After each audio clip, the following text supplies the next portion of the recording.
Welcome to Hamburger Business Review, Season 2, Episode 3. I'm your host, Mike Merrill. And I'm your host, Zach Rose. Today we're talking about great deals. Like how this podcast is completely free, but also listener supported. Or like how you guys aren't paying me to do all the editing here. This is producer Chris Higgins, by the way. I'm not bitter. Let's just get started with the news. Our big story today is that Democratic senators have been slamming McDonald's for menu price hikes they say have outpaced inflation. This article made me so angry. And really the takeaway that I had is that politicians are dumb and consumers are smart. But aren't politicians also consumers, Mike? Yeah, but I think they act less like consumers. Also, they get paid a lot of money and have great healthcare, and I think most consumers don't.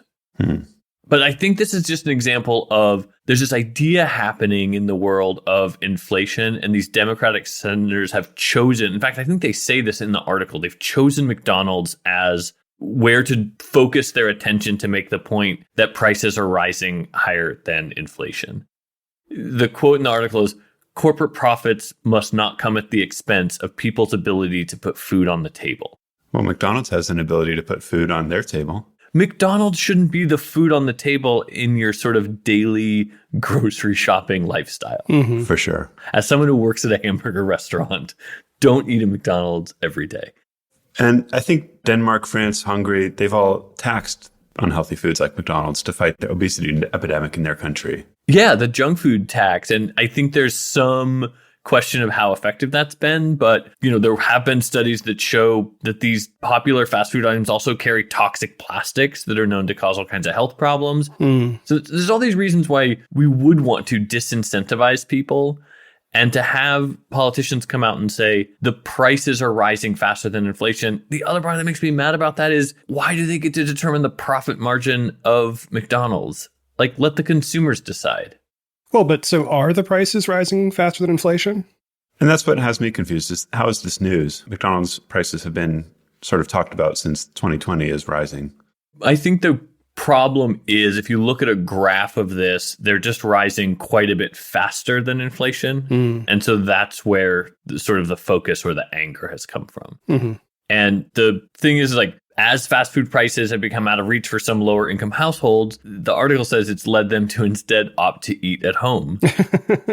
Which you're like, okay, so there's another option that is also healthier. Yeah. We're going to come back to this. I think it's going to tie in a little bit to the case study that we talk about later, but it was a really frustrating article to read. And I feel like this idea of inflation versus McDonald's, something I've also seen in working at a hamburger restaurant firsthand, complaints about the prices. I just don't see that long term as a bad thing. Here's the Yahoo News story. McDonald's biggest challenge is price competitiveness. Same story? So, yeah, this is a finance story where a stock analyst has come out and said that McDonald's is continuing to push the value meals and the other deals. Sort of because of this perception of these price increases, a lot of these restaurants, McDonald's included, have had to create these kind of temporary deals in order to draw consumers back in. We'll talk about that more in our case study. Foreshadowing. Absolutely. It's funny how much of these news items tie into the case study. In this case, the analyst, Sean Dunlop from Morningstar, says, when you see restaurants struggle with comparable store sales, the two levers that they have to pull are menu innovation and then promotions and advertising. So they can kind of create new items that draw people in, or they can really, really hype sort of existing and or those new items to pull people in.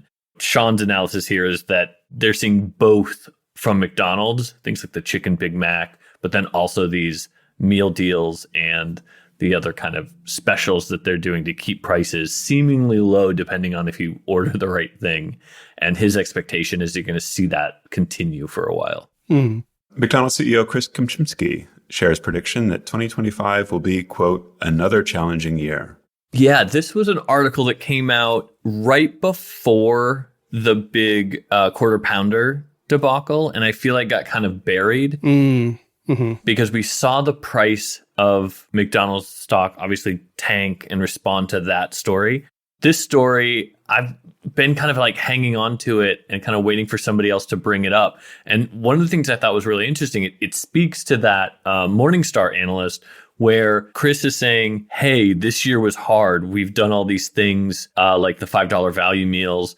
We're going to have to probably keep that going for a while. But then also, it looks like he's talking about switching to more chicken-based items on the menu since the price of poultry is like half the cost of beef. Oh, okay. That makes a lot of sense to me. And I was thinking, especially based on our last episode, that's also so accidentally environmentally friendly to start switching from beef to poultry. Mm-hmm. Not only is it environmentally less bad, but it's also interesting because like McDonald's, people know it as a hamburger restaurant. They've been making chicken sandwiches since, I think, the early 80s with the McChicken. I like to see it because I like to see McDonald's inch towards an identity for their own sake, not an identity as a hamburger restaurant. Mm-hmm. And I think that bodes well for their future as a business, being able to sort of offer different things, but also like sort of a way out of this like climate change, red meat sort of catastrophe that seems like it's inevitable. Yeah. Yeah. I think it may be time to move into My Hamburger Restaurant with Mike.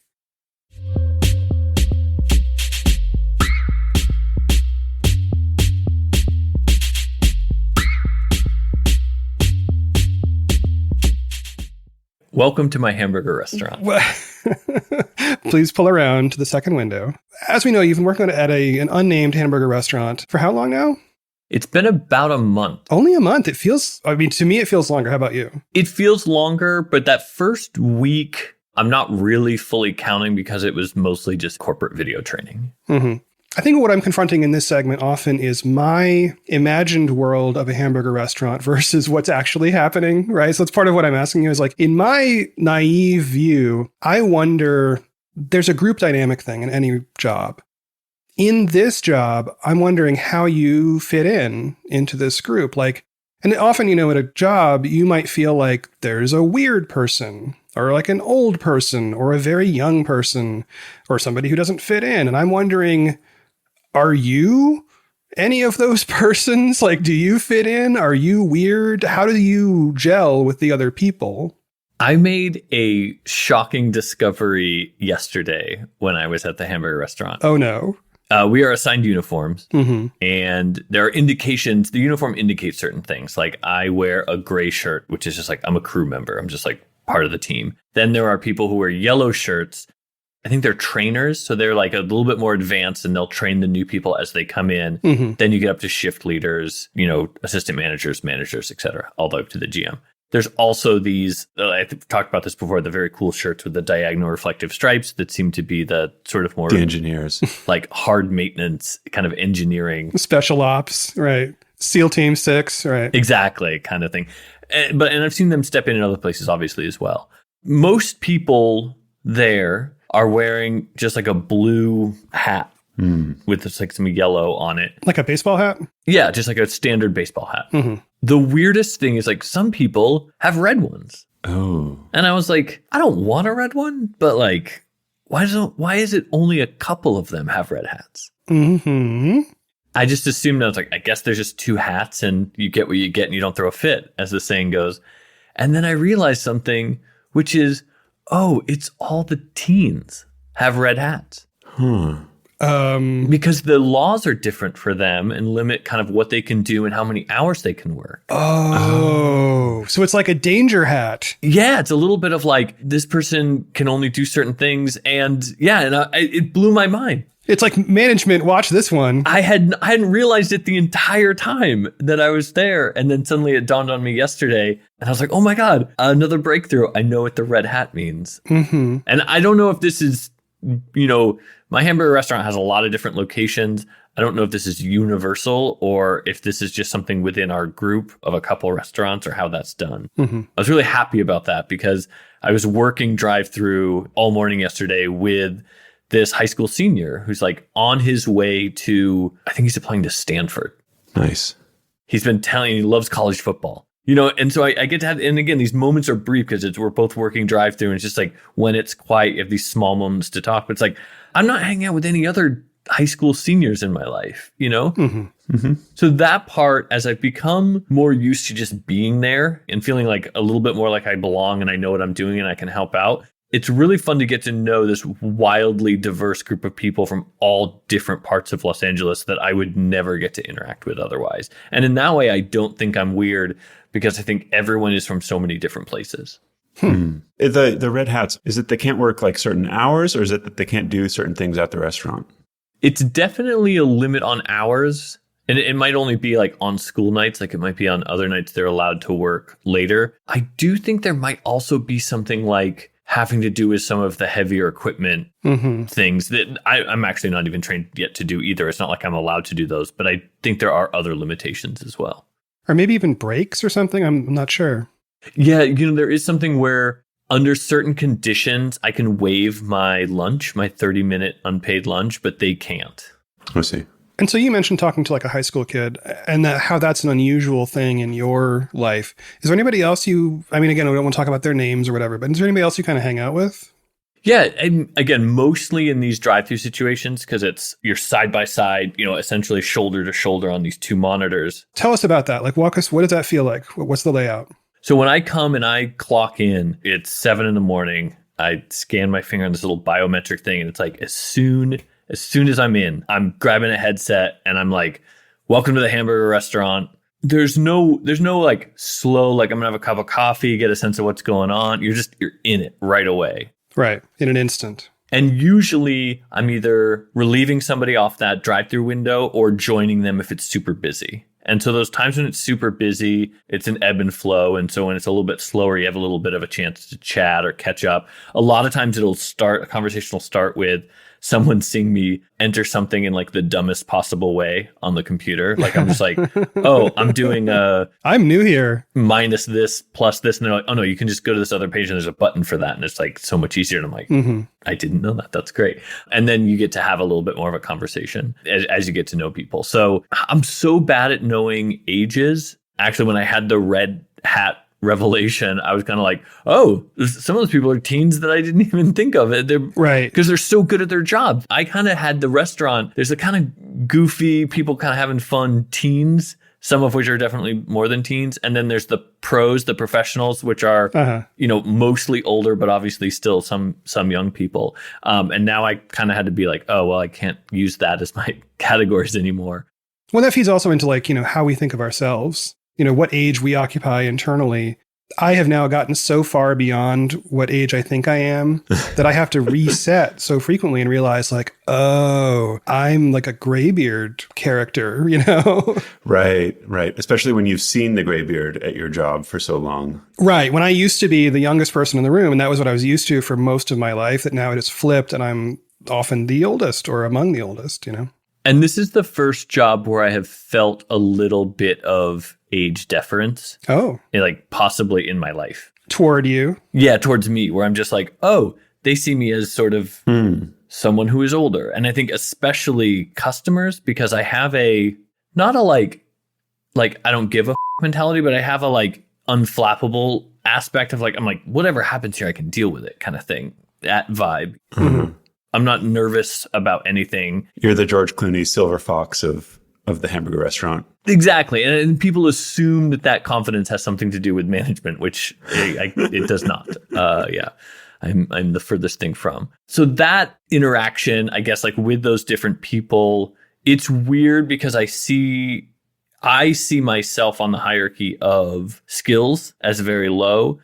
But I think in a sort of, as I'm gaining confidence and kind of coming more into my own, I think I'm going to rise up a little bit faster than I would normally just because I've had life experiences and I am not nervous about things. The other day, there was a young kid who I really like, and I think he's like a football player. Nice. He's super enthusiastic, and he was like kind of kidding the manager about wanting to work the overnight shift or something. And I really like him. And he came off just a brutal one-man time at the drive-thru when it just got so backed up and he was just slammed. And he just came to the break room just like exhausted, And I was just like, oh, like that's hard when you're young, to have that experience of like essentially like, oh yeah, someone's yelling at you and impatient over and over and over again. It's like, I've worked customer service for so many different things. Like I'm pretty good at getting yelled at. He was definitely like feeling it to a whole different degree. Yeah. Exhausted by it. Yeah. Beginning to develop that thick skin. But not having it yet. Yep. And it was funny because as I went back out, we were both on our 10-minute break and I was just like, hey, are you good? Do you need, would it help if I was supposed to be on front, but it was dead up there. And so I was like, if you need help, I can come back and we can run through at least the bulk of and he was like, no, I got it now, but thanks. And that was also the first time I really was like proactive about like moving myself from one station to another versus like asking, because it's very like assigned. Oh, right. And I think what I'm realizing is like a little bit of agency goes a long way at the hamburger restaurant. Goes a long way into what? Into building cohesion with your hamburger restaurant colleagues? Or yeah, because I think most people are told, oh, you're over here, like you're on drinks or you're on drive-through or you're the runner or you're in front. And there's a sense that you can't leave. But like when we're getting slammed and there's no one in the front and I'm up there, I'm like, well, I can tell that the coffee's low in the morning. I can go make coffee. Like I know how to do that. That relieves the person on drinks to actually assemble drinks versus being responsible for that part of it. So it's just finding these parts where I can kind of go in and back somebody up and in a way that is not committing to a position so that I can go back and do my job if it comes up. I can run the fry station for a minute and then run back to the front. Yeah, I think there's some wisdom that comes with experience there, or age. And like it reminds me of a thing I once heard a podcaster named Merlin Mann say, which is more or less, never ask your partner whether you should take out the trash. When you observe that the trash could be taken out, simply take it out. Don't be like, oh, I could do that. Just go do it. Flipping from the getting permission or being told what time it is to do the thing versus just realizing I'm available. I'm going to walk over there and fix that thing right now. That's been a switch for me this week at the hamburger restaurant, is a real feeling of ownership. I was working the front counter. From there, I could see back towards the fry station. Some fries had fallen, as is natural, and they were getting stepped on. And I was like, only from a visual perspective of the customer, I'm like, that doesn't look good. Mm-hmm. Right. And I know someone, there's a routine and pretty frequent schedule of someone who comes through and cleans and then they mop, I think it's like 2 or 3 times a day. Like it's on a set schedule and it's a very clean restaurant. But I went to the back, grabbed the broom, just swept up the visual stuff just to maintain that sense of like, again, from the front, keeping things looking neat and tidy. And I didn't ask anyone and I wasn't like, hey, can you cover? I was just like, I'm just going to go do it. It's going to be longer to get someone's attention, to ask, to have them think through if that's a good idea. I'll see how long this lasts before I'm told to like stay in my station, knock it off. Right. That's the fear, right? Is being told, hey, don't do that anymore. Yeah. Being pulled aside for like a little bit of remedial discussion. I think the other thing here is when you're not exposed to people of a certain age or whatever, you tend to develop thoughts about those groups of people. But being exposed to teenagers and actually working with them, does that give you any sense of like the kids are all right? It opens up in the sense that I think when we think about people our own age and our own peer group, even within a group that can be relatively the same, you really know the differences between that group. Now, you project onto another group and you kind of think, I know a couple people that are like teens, and so I think of them all the same. I'm definitely realizing all the teens are one way. There's a big of an array of experiences there as I have within my friends and the people that I'm normally hanging out with. And I really appreciate that. I don't think anyone at the hamburger restaurant that I work at are people I would normally be able to interact with in any of the other things that I do or have done in LA before working there. Like they all just come from different places that I wasn't a part of in any way. Well, that's partially geographic, but it could also be other stuff like age, class, I don't know. Race, yeah. I met, there's a guy that hangs out there. One of the people, the regulars, kind of hangs out arguably a little too long, but like as a regular. And, he's not unhoused, but he's a little disheveled. And, we had a long conversation about being veterans, and I was just like, I'm not hanging out with other veterans very often at all. Oh, yeah. My experiences were so minor and most people's were not minor, especially if they're older veterans. They were probably pretty traumatic. So it's these weird interactions where I'm like, I understand a little bit of what that was like, but I also have a lot of respect for what it must have been like for you, kind of thing, even though we're in these pretty different positions class-wise. Does that veteran get anything in particular, Mike, at the restaurant? Well, as one of the regulars who's a little bit older, it's a traditional senior coffee order. I think his is 2 and 2, which is 2 creams, 2 sugars. Oh, but I think he's outside, which is also something. It's hard because if you know someone's order before they come to the counter, obviously there's a real I know you advantage, but it's so hard to remember all the ins and outs of that. I just want to rewind for a second. Sorry, senior coffee? Oh, a senior coffee is simply a small coffee that is discounted for seniors. Okay. And how good a deal is it? It ends up being $1.09 with tax versus a small is normally $1.39 plus tax. Okay. I've memorized the senior coffee happens so much I've memorized the total, whereas I haven't memorized the total with tax of the regular coffee. And if you're in the store, can you get a refill on a coffee? Yes. Oh. Including a senior coffee? The problem with refills in the new environment is that because we've moved all of the beverage dispensers into the back with the ABS system, you have to come up and ask. But then for hygienic reasons, we're also doing a new cup every time. Oh, yeah. It's really slowed. I mean, it's probably great for my hamburger restaurant. Probably far less refills that are being redeemed with that. Your hamburger restaurant could have reusable, washable cups. That would be classy. Oh, man. That would be classy. One can dream. One can dream. But speaking of great deals, let's talk about our own economic situation. All right. Are you interested in reaching the business and burger savvy listeners of Hamburger Business Review? Well, imagine the three of us telling everyone about your business, your project, or whatever you're up to right now. Wouldn't that be profitable? Wouldn't that be lovely for you, your business, people you want to reach? Reach out to us at hamburgerbusinessreview.com for information about becoming a podcast sponsor. We currently are not sponsored, and we would love to be. So hit us up there, and we'll get in touch. Now, Zach, last time we talked about some of the history behind McTrot. The annual now, I mean, we can say that because it's happened before. Mm-hmm. What do we call this? Not a pilgrimage. Is it a pilgrimage? I simply call it eating at every McDonald's in Manhattan within 24 hours on foot. Right on. So I'm curious, you've done this now twice, right? Yes, coming up on a third one in about 2 weeks. Yeah, and so we're on a time delay when these come out. So by the time you hear this, I think Zach may have actually completed McTrot. And I'm curious, heading into it, are there things that you plan to do differently this year? Yeah, I'm going to try a different route. I've been playing with maps, and I'm not sure I'm going to have my own, I got to have my own map ready to go and ready to print, but that's going to be tight.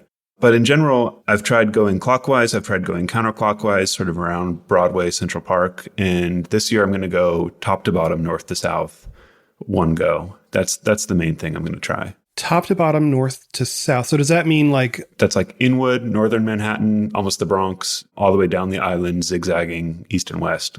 If I'm looking at a map, are you doing like that thing where you're mowing the lawn in strips from left to right to left to right? It's kind of probably going to be something like that. I need to look at it again and finalize my route. But yeah, there's going to be some backtracking.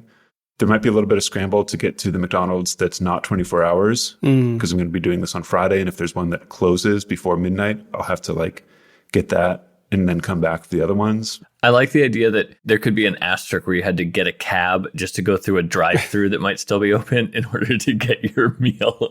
Oh, no, that would be... But yeah, I think the big thing that's changed is I've gotten fitter, and I'm excited to do this sort of more as I'm going for speed this year, and I'm not wanting to take a 6-hour break sleeping at home. I want to get it all the way done. Mm-hmm.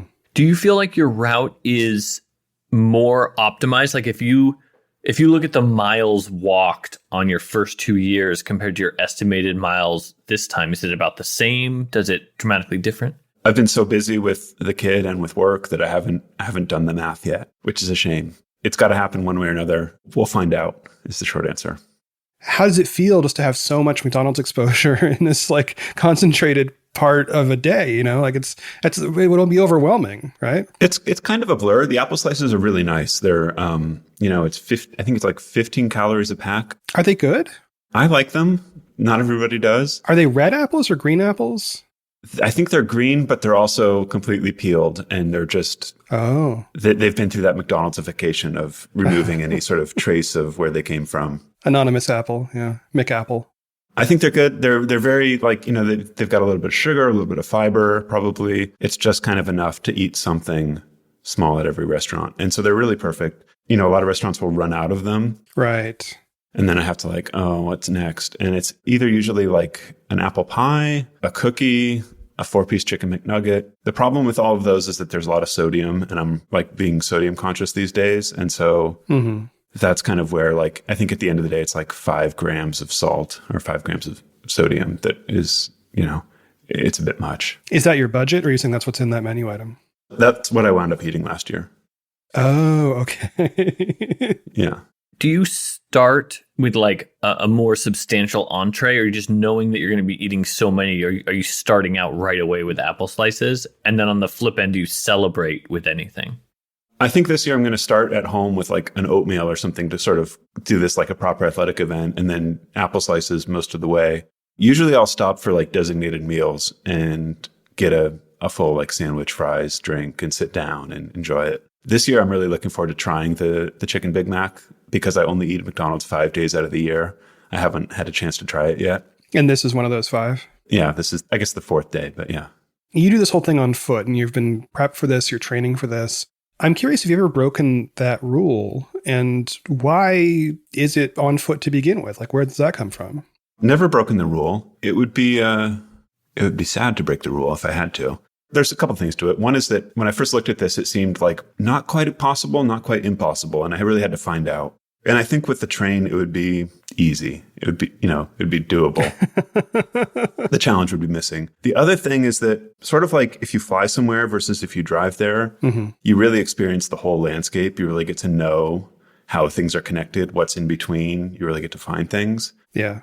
I was sort of a new New Yorker back when I started this, and this was sort of my way to sort of plan to discover things that I didn't know about. And I think, you get in the subway, you get out, you're in a new place, you have no idea what's in between. You teleported. Yeah.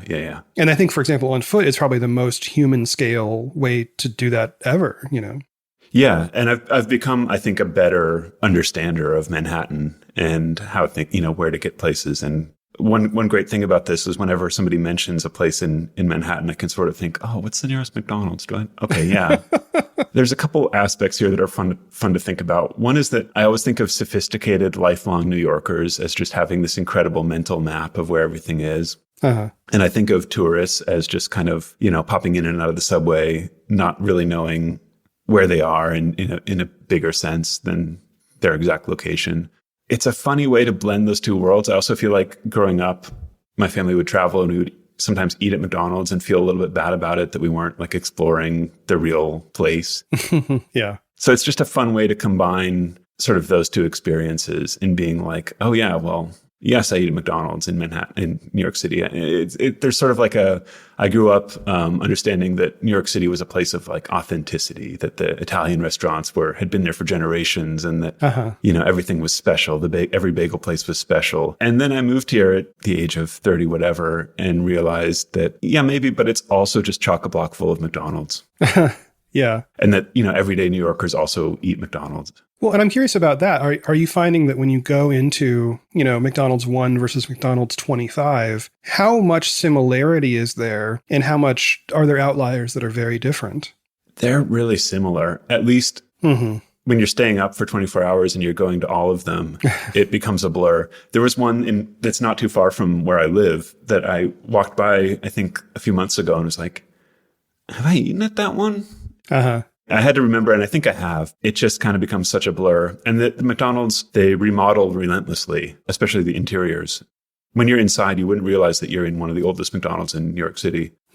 As I've sort of started to study them and learn a bit more, you do find things that indicate how old the McDonald's is. And that's exciting to see. Oh, like the banner is a little bit like the typography on the banner is a little bit like non-standard. The yellow arch is a little bit three-dimensional. Like these are clues that this place has been around since the 70s. I know you've been mapping all of these in order to find, your traveling salesman problem and finding the best routes. As part of that, you discovered kind of the history of where McDonald's used to be. That's been a whole deep dive of going through the historical yellow pages. The ghost McDonald's, yeah. Yeah, the ghost McDonald's, and mapping those as well. Now, this being the 3rd year of McTrot, are there any new ones, or are there any noticeable missing ones from previous years? Like, how have you noticed any changes in that McDonald's landscape? I haven't. I've heard about places that have closed recently, but I think they closed after I started this. And I've definitely found ones, like we were talking about the McDonald's, the Fight for 15 starting, I think, in 2012. The restaurant where that strike started is no longer there. There's one on 125th in Harlem that is in Marcia Chatelain's book about McDonald's that is sort of famous for being, they sort of had a franchisee who solved the problem of gang violence at McDonald's at that location. That one's no longer there. It didn't close that long ago, and so you can still see it on Google Maps. My consciousness of old McDonald's has expanded. I don't think I've been doing this long enough to really experience and know about them firsthand. Are you measuring anything else, like taking a selfie or like a photo or anything at these locations? Or are you just like checking in on an app, or are you just going? I'm going to have McDonald's receipts from the app. I'll take photos whenever. I'll have the GPS thing running, but that's kind of it. There's not a lot of time to futz around on the phone. Do you order like on the app, or just you walk up and order in person each place? Oh yeah, definitely on the app. It saves, I can order from a block away and have it ready when I get there. It saves some time. It's important. I don't have the app. Y'all are pros. I love thinking as somebody just putting the one apple slices in a bag, just calling that number. 321, Zach. 321, Zach. That's actually a problem. It's like such an easy order that it gets lost sometimes. And that happens to my large Diet Coke order all the time when I go out. If you have any tips, Mike, on how to get the small orders, I don't know what happens to them. They fall through the cracks. I mean, make it really particular. That forces people to pay attention, but that's not nice. Okay, like extra ice or something. Yeah, exactly. Yeah, but how can you be particular about apple slices? I know. Right? I don't know extra how you do salt. That, yeah. Do like 4 spoons or something. Yeah, I don't know what I could see if I could like throw in a honey packet. Yeah, or a strawberry packet. You could probably, those strawberry or grape jellies would be good, like endurance runners do. Extra sugar, yeah. Oh, and then they'd remember you. Like, oh, you're that guy, the guy with the packet. You're the packet of honey in a bag of apple slices guy. Right. All right. Well, we're going to keep digging into McTrot as we get into the season. We'll follow on that day with the field recordings. We'll be able to check in with you, obviously, after the fact. Continue just to dig into the physical experience of it. So stay tuned for that. But next up today, I think it's time for our case study.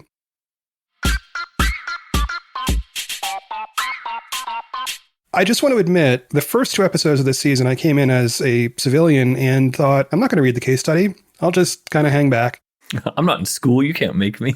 Yeah, why would I do homework or what everybody else is doing? This time I thought, I'll be a person and read the PDF and, So I actually may participate in this discussion to some extent, which will be new. Yeah, so this case study was McDonald's 55-cent promotion. And it comes from Dr. David Robinson at the University of Berkeley's Haas School of Business.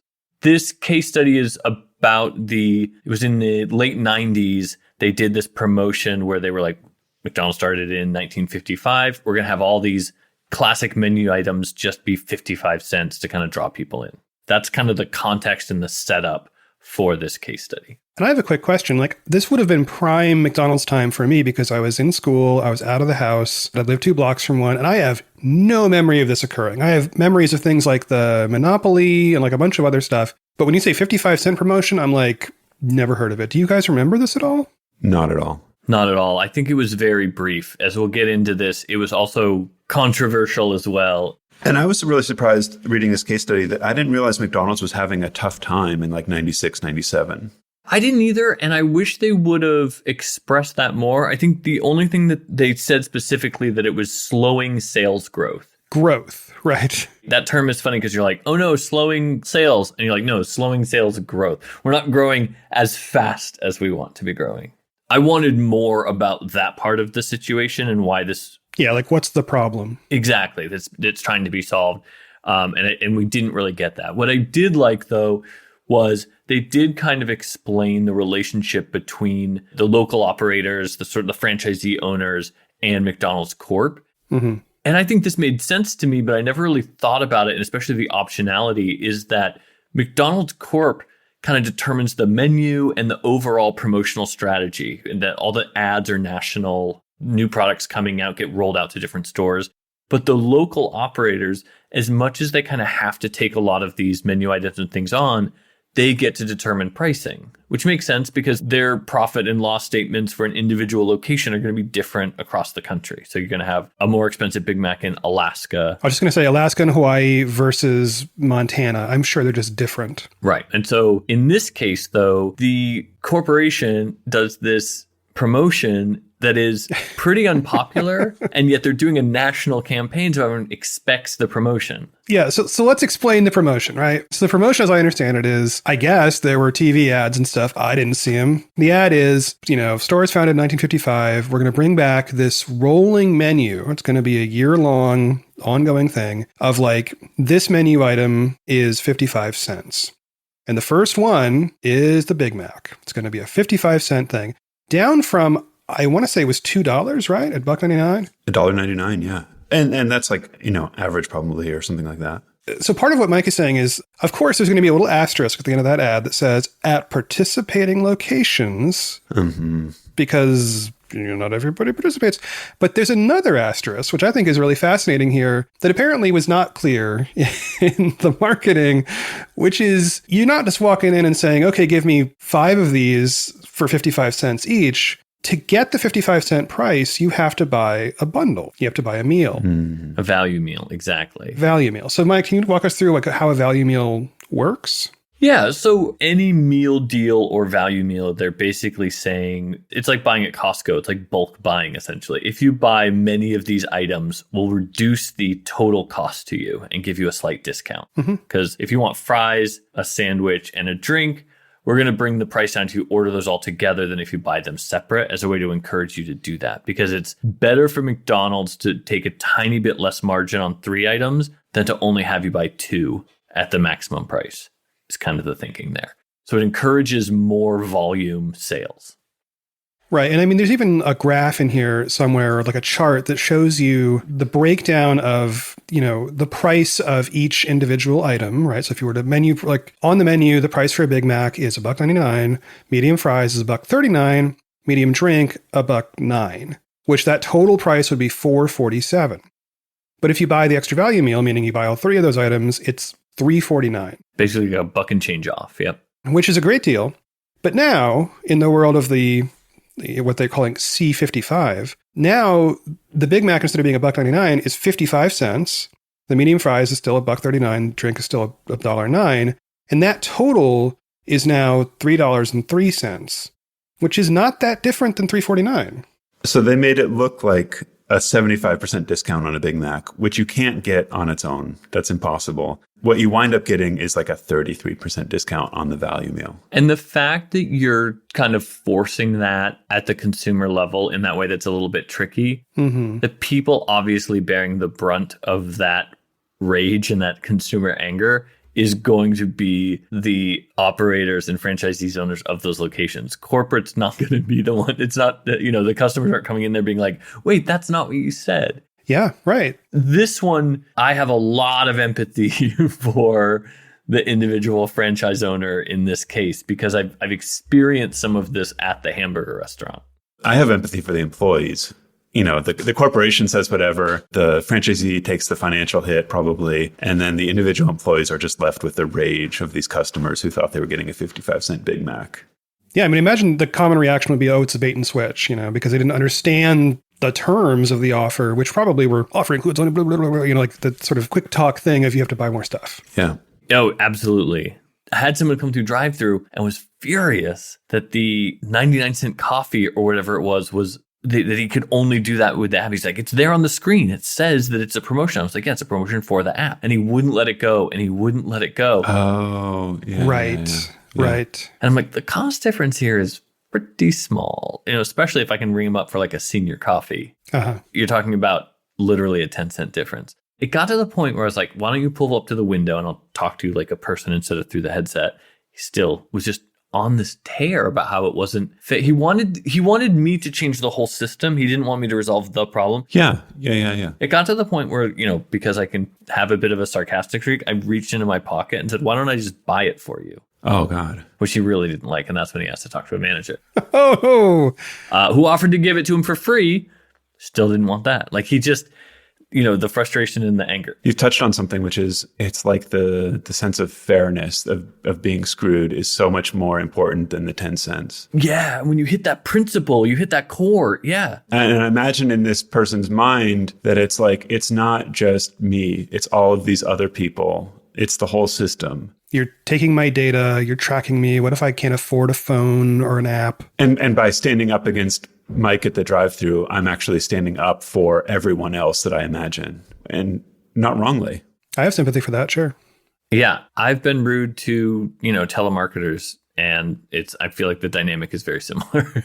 So I understand that. I didn't take personal offense. I do think that in this case, Chris, what you were saying about that price difference, if it dramatically reduced the price of the value meal, I think you could have won people over. Right. If it was $1 off or $1.50 off, which is what the price cut looked like, Yep. That probably would have felt like, yeah, okay, close enough. But I think that's the thing is like you're looking at literally, what is this, 46 cents discount on the meal. That's what the promo really is. I also want to point out in that same chart that explains the breakdown of the value meal versus just individually buying the sandwich, the fries, and the drink, something was revealed here that I was surprised by. Growing up, I've always heard everybody in restaurants makes the money on the soft drinks. Yes. Because it costs, you're putting some syrup in some water and there's some ice. And so the cost of that good, the cost of goods sold for a soft drink is super cheap. And then you just mark it up by a bajillion times. And that's borne out here. So they say that, a medium drink, the cost of goods sold is 10 cents. And individually, they're selling it for $1.09. So, that's a dramatic profit margin. But what surprised me was the fries. Mm-hmm. The fries are similarly, in fact, they're marked up more. So the cost of goods sold for the medium fry is 15 cents. I mean, again, that's, 50% more than the drink, but it's only 5 cents. And the overall cost to the consumer is $1.39. So, if McDonald's could choose which of these they would prefer to sell, they'd prefer to sell more medium fries because for each item, you're making more profit at the store, which really surprised me. I always thought it was going to be the drink. It's very funny that, they're arguing, not unlike the current head of McDonald's USA was arguing, saying, it's not as bad as it looks. Mm-hmm. The argument in this case, they were defending this campaign saying, hey, it's still a better deal. Like, why are you getting mad? They thought that it was a problem of perception versus reality of the value. And it's like, no, it's just you promised something that seemed really great and you sold it as great. And then it was only a little bit good. Well, and this is, one of those sort of things about being, I was going to say a mammal, but I think it's like being, a primate is there's a sense of fairness and a sense of, and I think that there's something triggering about thinking you're getting, like Mike said, a big value and then you get a small value. Like, yeah, it's a value. Like it's an improvement. It's whatever that is, 36 cents. But that doesn't feel like what you thought you were going to get. And that feels wrong. Especially when that was the whole reason you went to McDonald's that day was to get the 55-cent Big Mac. Totally. You don't discover all the caveats until you're already there and you've made the trip. Mm-hmm. Yeah, I had some other problems with this case study. Did you know? I did. There was just a couple big assumptions made without anything backing it up that I thought were sort of core to what was trying to be said that I was like, I don't know if I fully agree with that. One of which was there was the line, the large increase in the number of stores led to cannibalization of existing stores' profits. Talking about they did this expansion in this era where they're trying to open more stores, but they were opening them so close together that the market is already saturated. Yeah, then they were taking the money from this other store. Well, just for a sense of scale, in 95, 1,100 plus new stores compared to just 2 years earlier, about 200, an estimated 200 new stores. So like a 5x, radical amounts of new stores being opened. Which is massive. And I'm sure that the perception of that is probably true and maybe was true in some areas. Mm-hmm. But I think... Where's the data? And where's the data? And also it's doesn't line up with what we know, having looked at the history of many of these expansion efforts in the past, especially last season, where we saw that there's been many times in McDonald's history where they thought they were saturated and thought we have to go overseas, we have to do this. And yet the number steadily grows. And again, population grows, people are eating different, diets, change. But still, I question how much of an actual problem that was without looking at actual store sales among all the restaurants and seeing some kind of average. I think that was a perception issue and not an actual issue. You talk about that being a deficit of the case study, but I wonder, Mike, this is exactly the sort of responses that I think a good case study is supposed to elicit. Yes. Yeah, from the business school students. Damn, use that. It's well a good done, point. Mike. Yeah, no, you're right. But you found it.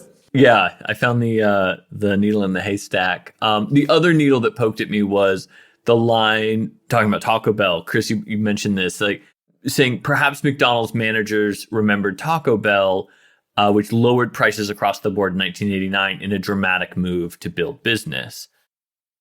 I bristled at this because I was like, there is no way that McDonald's is ever looking to Taco Bell in any kind of like, oh, what they did or they've led the way in any way. McDonald's, I guarantee you, has thought this through and has always been first. You sure? Why? Canada would be on their minds as like, this is what happened in Canada with a 20% reduction. Like, that's still within the DNA of McDonald's. I don't think they're thinking about Taco Bell.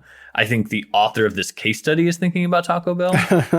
I don't think that the McDonald's managers were. But aren't they looking at the Taco Bell audience that's responding to these 29-cent Taco Bell items? Do you know where Taco Bell came from?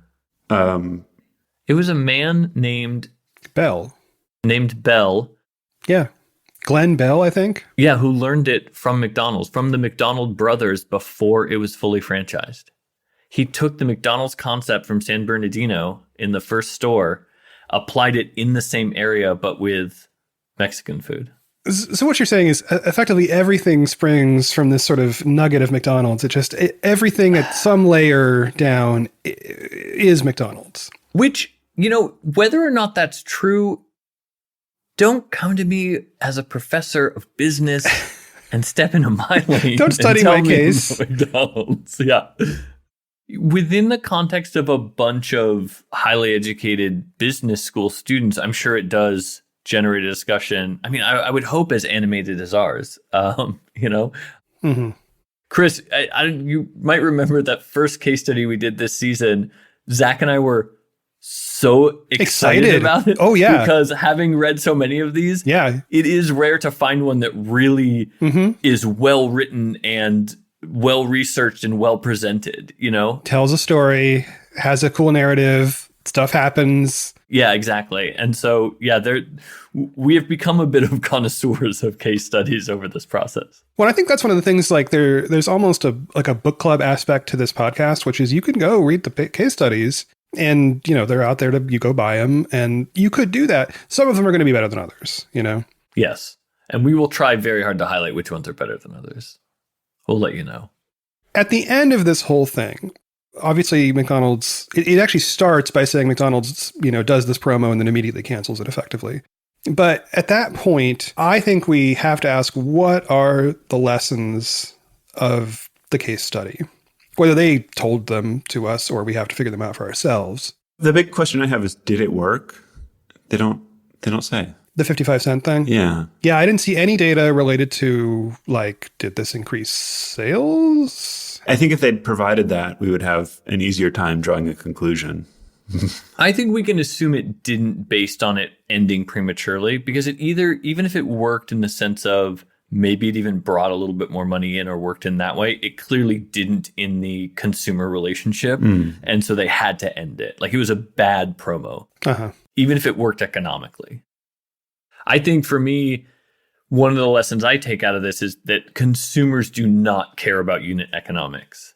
Right. The subtle shifts in percentages don't matter. It's that perception of good deal or great deal or small deal or big deal. It's primal. Also, the unit economics never made it to the consumer in this case. There was no 55-cent Big Mac at any point. Yeah. Right. You were so far from it. Yeah, exactly. Yeah, because I think the consumer sees, for example, I think a dollar menu is a really easy to understand concept. And so let's say you had a thing that was $1 and now it's 55 cents. You're like, that's a great deal. That's almost half off. That's not what's going on here. If we look at these old case studies, it was TV, radio, print were the primary mechanisms. Maybe there was a little bit of couponing, in and around that, or deals where you would take something in physically. Oh, definitely. Yeah. But nowadays there's so much more. There's such a chance to be specific about who you're targeting and what you're offering them. And even you get a push notification like, go in today to get this item. Yeah, the app can do all sorts of things like that. Like, there was a 1-day sale on the McCrispy that McDonald's did where for 1 day it was $2, but only via the app. And I can see how that would cause frustration in a very similar way to the 55 cent, because you're like, oh, I want that $2 McCrispy. I don't want to download the app. But that's a 1 day little bit of a frustration, and then it goes back. Do you know roughly the normal price of that? On the McCrispy, I want to say it's like a $4 or $5 sandwich. Oh, wow. Yeah. So a big, big cut. Yeah, it's a big cut. And that's something we see McDonald's do a lot on the app. Like they do, there was, classic like 90-cent coffee comes up all the time for me on the app, the $1 hash brown in the morning. But then another big promo was $1 for a 10-piece nugget. Ooh. Which is insanity. That's a dime per nugget. That's amazing. That's an amazing deal, Especially with inflation. Like these days, $1, it doesn't go. I mean, what is a phone call? If you could find a payphone, I think it's like 75 cents now or something, The cost of the labor to send the guy to empty the coin thing is yeah. Right? It's not worth it. So that's incredible. Yeah. Yeah. And then, I think McDonald's would be in a lot more trouble if they only did everything through the app. But I think they tend to do a pretty good balance of these, with like the McDouble meal deal and these other mix and match deals that they have with the sandwiches and different things that allow them to sort of say, even if you're not using the app, we're still going to give you a good deal in these limited ways. With the app, it's a little bit more dynamic and changes more often, and the deals are maybe a little bit better. But, I also walked by McDonald's and saw a big sign that Veterans Day, breakfast sandwich for free to any veteran. Yeah. Again, these one-day sales, it helps create the perception of value and deals, even if when you go in, the Big Mac is still, what's the Big Mac index at now? I think it's like 539 for the US. Sort of like the dream, I think, of customer segmentation and pricing strategy is that you get the price insensitive customers to pay whatever because they don't care. And then you still find a way to reach the really sensitive customers. And traditionally that's been like newspaper coupons, something that requires that extra effort. Now they probably have some metric like, the more app installs we get, the better. But I wonder if there's an era coming where it's like, oh no, the app recognizes that you're this kind of customer and it's going to offer you this deal. I'm not sure that that's happening yet, but it's not hard to imagine. I've definitely seen the difference in the price sensitive customer and the non. Sure. At my hamburger restaurant, like someone who comes in and just, they literally throw everything out and you're like, that would be far cheaper in a different ordered way. And sometimes, and I'm trying to be like, oh, I'll make that a meal for you. Or, oh, I'll give you, like they don't care, or like, they do all this stuff and you're like, oh, but you just, again, like I was saying at the beginning, like you reinvented a sandwich that already exists at a cheaper price by removing and adding. Yeah, it's wild. It's that insensitivity combined with people that are definitely there just for the deal that came up on the app, right? Which is the digital equivalent of that coupon clipper. Well, and that speaks so much to the really broadly different audience that you're serving. Because like right now, for example, I've been moving for the last, I don't know, it feels like forever, but often that has included driving, 35 minutes each way at 4 a.m.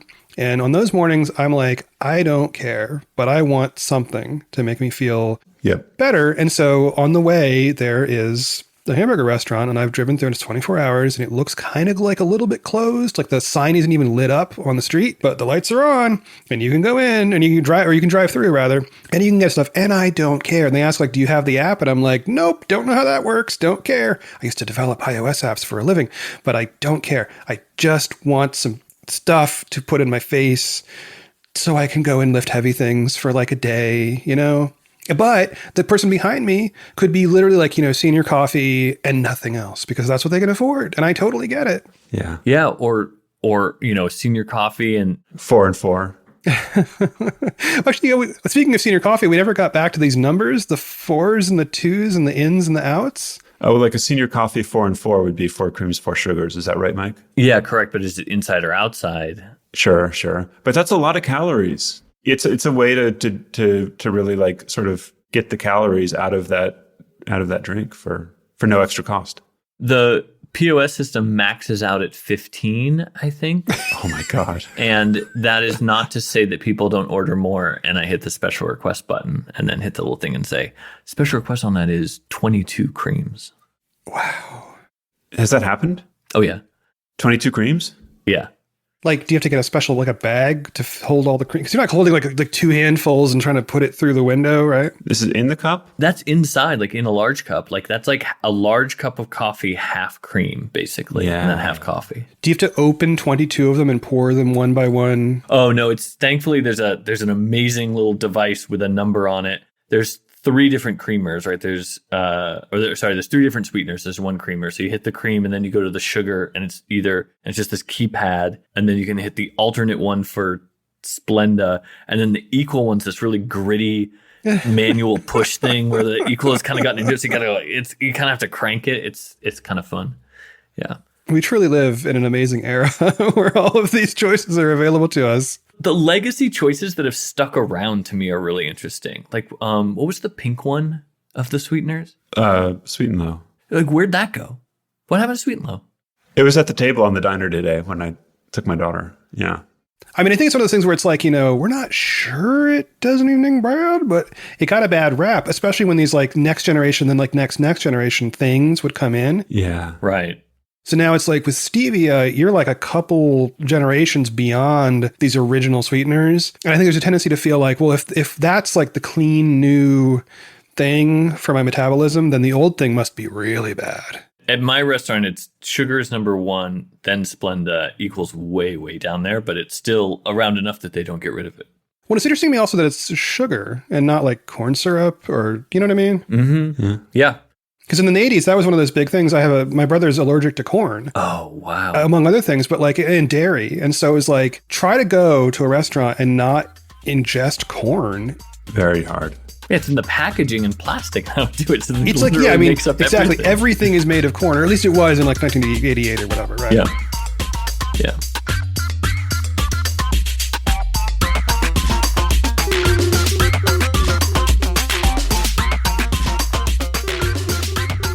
Thank you again for listening to Hamburger Business Review. We'll be back next week with another case study, more on Mike's Hamburger Restaurant, and the news. And we're going to hear even more about Zach's annual attempt to eat at every single McDonald's in Manhattan. Our theme music is from John Bechtold's Jazz Around. And our social media manager is Colette Wacker. This is an independent production, and you can support us by signing up at hamburgerbusinessreview.com. You can also buy some merch there, and there's more merch coming soon, right, guys? Yes. At the time of this recording, I've taken the store down, and I need to put it back up. Thanks for listening. We'll be back next week.